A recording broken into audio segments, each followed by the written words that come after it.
सोचना और आलोचनात्मक सोचने में बहुत अंतर है। यदि बच्चे को जीवन में सक्षम बनाना है तो उसमें आलोचना का कौशल तो होना ही चाहिए। नई राष्ट्रीय शिक्षा नीति 2020 के अनुसार शिक्षा से छात्र में जीवन कौशल विकसित होने चाहिए, नहीं तो शिक्षा बेकार है। 6 ऐसे जीवन कौशल चिन्हित किए गए हैं जिनका विकास करके छात्र को कुशल बनाया जा सकता है। आज हम पहला और बहुत ही महत्वपूर्ण जीवन कौशल को समझेंगे। आज के वीडियो में हम जानेंगे क्रिटिकल थिंकिंग क्या है। सोक्रेटिस ने क्रिटिकल थिंकिंग में क्या योगदान दिया, इस शब्द का स्रोत क्या है, किस भाषा से आया है। क्रिटिकल थिंकिंग इस शब्द की विभिन्न परिभाषाओं को जानेंगे। क्रिटिकल थिंकिंग के 8 कौशल कौन कौन से हैं और क्रिटिकल थिंकिंग विकसित करने के 7 चरण कौन कौन से हैं। शुरू करते हैं आलोचनात्मक सोच को समझने और बाल के खाल निकालने का सिलसिला। क्या आपने कभी किसी बात को सिर्फ इसलिए सच मान लिया क्योंकि किसी ने कहा था? क्या कभी किसी फैसले पर पहुंचने से पहले आपने उससे जुड़े हर पहलू पर गहराई से सोचा? अगर हाँ, तो आप पहले ही क्रिटिकल थिंकिंग यानी समालोचनात्मक चिंतन की ओर कुछ हद तक कदम बढ़ा चुके हैं। यदि नहीं, तो उसके परिणाम भी आपको पता चले होंगे। कमेंट में अनुभव जरूर लिखिएगा। क्या आपने बिना सोचे समझे क्रेडिट कार्ड लिया है? परिणाम क्या हुआ? EMI खत्म होने का नाम नहीं। फिर बाद में समझ में आया कि मैंने सोचा नहीं था, ठीक से विचार नहीं किया था, ठीक से सोचा नहीं था। क्रिटिकल थिंकिंग का मतलब केवल याद रखने या जानकारी दोहराने की क्षमता नहीं है, बल्कि यह उससे कहीं ज़्यादा ऊंचे स्तर की सोच है। एक ऐसी सोच को जो स्पष्ट, तर्क संगत और प्रमाण आधारित निर्णयों पर टिकी होती है। यह एक कला है। देखी गई, पढ़ी गई और अनुभव की गई जानकारियों का विश्लेषण करके, उन्हें समझकर, उन पर प्रश्न उठाकर और उन्हें जोड़कर एक ठोस और विवेकपूर्ण निर्णय तक पहुंचना, यही क्रिटिकल थिंकिंग। किसी चीज़ को जान लेना काफ़ी नहीं है। कोई विचार मन में आया और आपने उसे स्वीकार कर लिया, परिणाम कुछ भी हो सकता है, आपके पक्ष में या आपको अंधेरे में ढकेलने वाला। समालोचनात्मक सोच का मतलब नकारात्मक या दोष ढूंढने वाली सोच नहीं होता, बल्कि इसका अर्थ है अपनी सोच को इतना स्पष्ट बनाना कि हम किसी भी जानकारी या समस्या को छोटे छोटे हिस्से में तोड़ सकें, उसे सही तरीके से समझ सकें और फिर उस पर एक ठोस सार्थक निर्णय ले सकें। क्रिटिकल थिंकिंग हमें यह शक्ति देती है कि हम पूर्व धारणाओं को चुनौती दें, अस्पष्टताओं को पहचानें और खुद अपने विचारों को तर्क और प्रमाण के आधार पर जांचें। जब हम अपने भीतर यह कौशल विकसित करते हैं तो यह बेहतर निर्णय ले पाते हैं, चाहे वो हमारे व्यक्तिगत जीवन से जुड़े हों, शिक्षा से या फिर समाज से। अब जब हमने समझा कि क्रिटिकल थिंकिंग क्या है, तो आइए जानें इसकी उत्पत्ति और बौद्धिक जड़ें कहाँ से आती हैं। क्रिटिकल थिंकिंग शब्द में जो क्रिटिकल है वह ग्रीक भाषा के शब्द क्रिटिकोस से आया है, जिसका अर्थ होता है आलोचना करने वाला, निर्णय लेने में सक्षम या परख करने वाला। यह शब्द क्रिटिक यानी विवेचन से बना हुआ है, जो किसी भी विषय पर सोच समझकर तर्क और अनुभव के आधार पर अपना मत प्रकट करता है और भावनाओं से नहीं बल्कि कारणों से संचालित होता है। इस सोच की बौद्धिक जड़ें 2500 साल पुरानी। प्राचीन यूनान के पूर्व सोक्रेटिक दार्शनिकों ने जब विचार, तर्क और ब्रह्मांड के रहस्यों पर गहराई से मंथन करना शुरू किया, तो उन्होंने मानव मस्तिष्क की विश्लेषणात्मक शक्ति को समझना आरंभ किया। लेकिन इस दिशा को असली आकार दिया महान विचारक सोक्रेटिस ने। उन्होंने सवाल पूछने की एक विशेष पद्धति अपनाई, जिसे आज हम सोक्रेटिक मेथड के नाम से जानते हैं। सोक्रेटिक ने लोगों से उनके विश्वासों, धारणाओं और ज्ञान पर सवाल पूछे और यह पाया कि अधिकांश लोग अपने तथाकथित ज्ञान को तर्क के आधार पर साबित नहीं कर सकते। यहीं से शुरू हुआ सोचने की एक नई परंपरा। ऐसी परंपरा जो सिर्फ मान लेने पर नहीं है, बल्कि तथ्य, परीक्षण और विवेक पर आधारित थी। यह है क्रिटिकल थिंकिंग की प्राचीन बुनियाद, जो आज भी हमें सिखाती है कि हम आंख मूंद कर न माने, बल्कि हर बात को तर्क, विवेक और प्रमाण के तराजू पर तोलें। अब जब हम इसकी उत्पत्ति और ऐतिहासिक पृष्ठभूमि को समझ चुके हैं, तो आइए जानते हैं कि विभिन्न विद्वानों ने क्रिटिकल थिंकिंग को कैसे परिभाषित किया। यह एक साधारण प्रक्रिया नहीं है, बल्कि यह एक जटिल और गहराई से जुड़ी मस्तिष्कीय क्रिया है, जिसकी व्याख्या अलग अलग विशेषज्ञों ने अपने दृष्टिकोण से की है। प्रसिद्ध अमेरिकी दार्शनिक माइकल क्रीवेन के अनुसार क्रिटिकल थिंकिंग एक बौद्धिक रूप से अनुशासित प्रक्रिया है, जिसमें हम सक्रिय और कुशलता से किसी विचार को समझते हैं, उसका विश्लेषण करते हैं, उसे जोड़ते हैं और परखते हैं, वो भी उन सूचनाओं के आधार पर जो हमने देखी, अनुभव की, सोच समझ से जानी या संवाद के जरिए प्राप्त की, ताकि हम विश्वास और कार्य की दिशा तय कर सकें। रॉबर्ट एनिस, जो यूनिवर्सिटी ऑफ इलिनॉय से प्रोफेसर एमिरेट्स हैं, कहते हैं क्रिटिकल थिंकिंग एक ऐसा विचारशील और विवेकपूर्ण चिंतन है जो इस बात पर केंद्रित होता है कि हमें किस बात पर विश्वास करना है या क्या करना है। डायने हेल्पर्न एक जानी मानी संज्ञानात्मक मनोवैज्ञानिक है। इसे परिभाषित करती है ऐसी मानसिक योग्यता या रणनीतियाँ जो किसी अच्छे और वांछनीय परिणाम की संभावना को बढ़ा देती है, वही क्रिटिकल थिंकिंग। इसके अतिरिक्त भी कई परिभाषाएं हैं, जैसे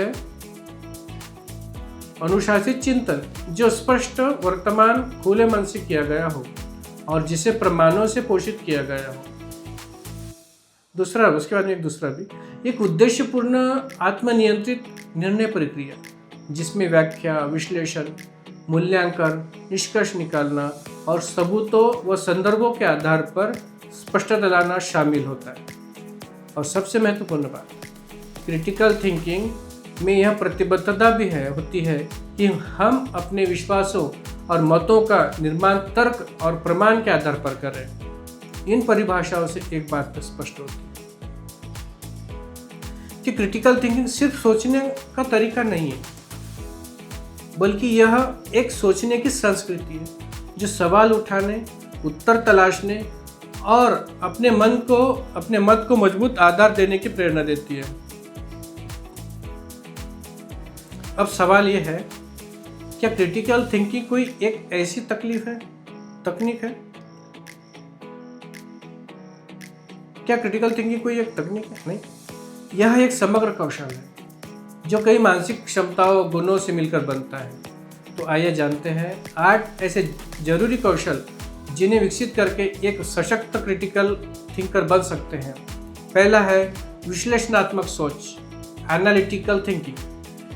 इसमें हम अलग अलग स्रोतों से प्राप्त जानकारी का मूल्यांकन करते हैं, तथ्यों को परखते हैं, तर्कों की तुलना करते हैं और अंततः सबसे उपयुक्त निष्कर्ष तक पहुंचते हैं। दूसरा है खुले मन से सोचना, ओपन माइंडनेस। यह वह क्षमता है जिसमें हम किसी भी विचार, तर्क या नई जानकारी को बिना पूर्वाग्रह के, बिना पक्षपात के सुनते और समझते हैं। तीसरा, समस्या सुलझाने की क्षमता, प्रॉब्लम सॉल्विंग। एक अच्छे व्यक्ति को प्रॉब्लम सॉल्विंग आना चाहिए। एक अच्छा क्रिटिकल थिंकर किसी भी समस्या को पहचानता है, किसी भी संभावित समाधान सुझाता है और उनमें सबसे असरदार उपाय को लागू करता है। चौथा है तर्कसंगत निर्णय लेना, रीजन जजमेंट। यह वह कौशल है जो हमें तर्क और प्रमाणों के आधार पर सोचने और जल्दबाजी की बजाय संतुलित निर्णय लेने में मदद करता है। पांचवा आत्ममंथन की आदत, रिफ्लेक्टिव थिंकिंग। जब हम खुद अपने विचारों, निर्णयों और व्यवहार का विश्लेषण करते हैं तो हम अपनी गलतियों से सीखते हैं और अगली बार बेहतर प्रदर्शन करते हैं। और छठा है संवाद कौशल, कम्युनिकेशन स्किल। एक सफल क्रिटिकल थिंकर को अपने विचार स्पष्ट, प्रभावशाली और सटीक रूप से प्रस्तुत करना आना चाहिए, चाहे वो मौखिक हो या लिखित। सातवां है शोध क्षमता, रिसर्च स्किल। इसमें हम अलग अलग स्रोतों से जानकारी एकत्रित करते हैं, उसमें उसे जांचते हैं, तुलना करते हैं, फिर उस पर आधारित निष्कर्ष निकालते हैं। और 8वां है निर्णय लेने की योग्यता, डिसीजन मेकिंग। जब उपरोक्त सभी कौशलों को मिलाकर हम एक सही निर्णय पर पहुंचते हैं, तभी हमारा चिंतन वास्तव में क्रिटिकल थिंकिंग कहलाता है। अगर हम इन 8 कौशलों को रोजमर्रा की जिंदगी में अभ्यास में लाए तो हम न केवल अच्छे विचारक बन सकते हैं, बल्कि एक जिम्मेदार, जागरूक और विवेकशील नागरिक भी बन सकते हैं, और अपने छात्रों को भी जिम्मेदार, जागरूक और विवेकशील छात्र बना सकते हैं, भविष्य का नागरिक बना सकते हैं। अब सवाल ये उठता है कि हम क्रिटिकल थिंकिंग कैसे विकसित करें?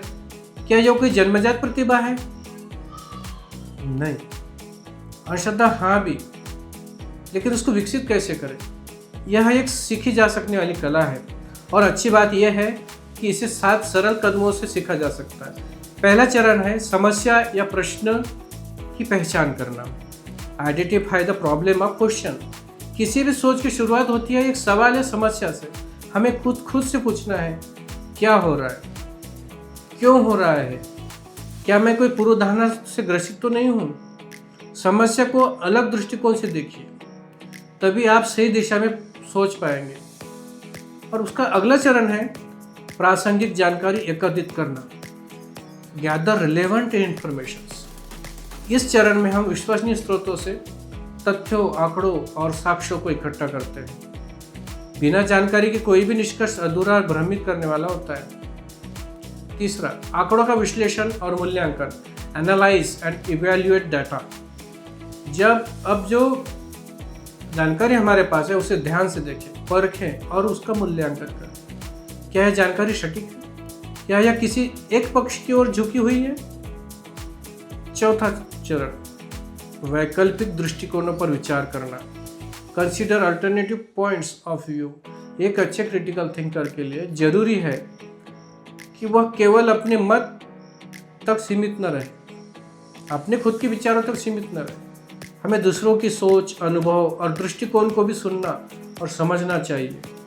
5वां चरण, तर्क संगत निष्कर्ष निकालना। Draw logical conclusions. अब समय है सभी तथ्यों, दृष्टिकोणों, विश्लेषण को मिलाकर एक तार्किक और न्यायसंगत निष्कर्ष पर पहुंचने का। 6वां चरण, समाधान विकसित करना और स्पष्ट रूप से प्रस्तुत करना। Develop and communicate solution. अब जो निष्कर्ष निकाला है उसे व्यवहार में लाने के लिए समाधान तैयार कीजिए और फिर उसे प्रभावशाली तरीके से प्रस्तुत कीजिए, चाहे वो लिखित रूप में हो या मौखिक रूप में। 7वां और अंतिम चरण, प्रक्रिया से सीखना और आत्ममंथन करना। Reflect and learn from the process. हर बार हम किसी समस्या पर चिंतन करते हैं तो वो हमें कुछ नया सिखाती है। इसलिए सोचिए, मूल्यांकन कीजिए और आत्ममंथन कीजिए कि क्या बेहतर किया जा सकता था, ताकि अगली बार आप और भी कुशल निर्णय ले सकें। तो दोस्तों, ये थे क्रिटिकल थिंकिंग को विकसित करने के 7 शक्तिशाली कदम। अगर आप इनका अभ्यास करें तो आप न सिर्फ समस्याओं का हल ढूंढ पाएंगे, बल्कि एक दूरदर्शी, विवेकशील और प्रभावशाली विचारक बनकर उभरेंगे। और एक ऐसी दुनिया, एक ऐसा देश बन सकता है जिससे अत्यंत प्रगत विद्यार्थी पैदा होंगे, प्रगत नागरिक पैदा होंगे। अगर वीडियो पसंद आता है तो प्लीज़ लाइक कीजिए, सब्सक्राइब कीजिए। थैंक यू, धन्यवाद।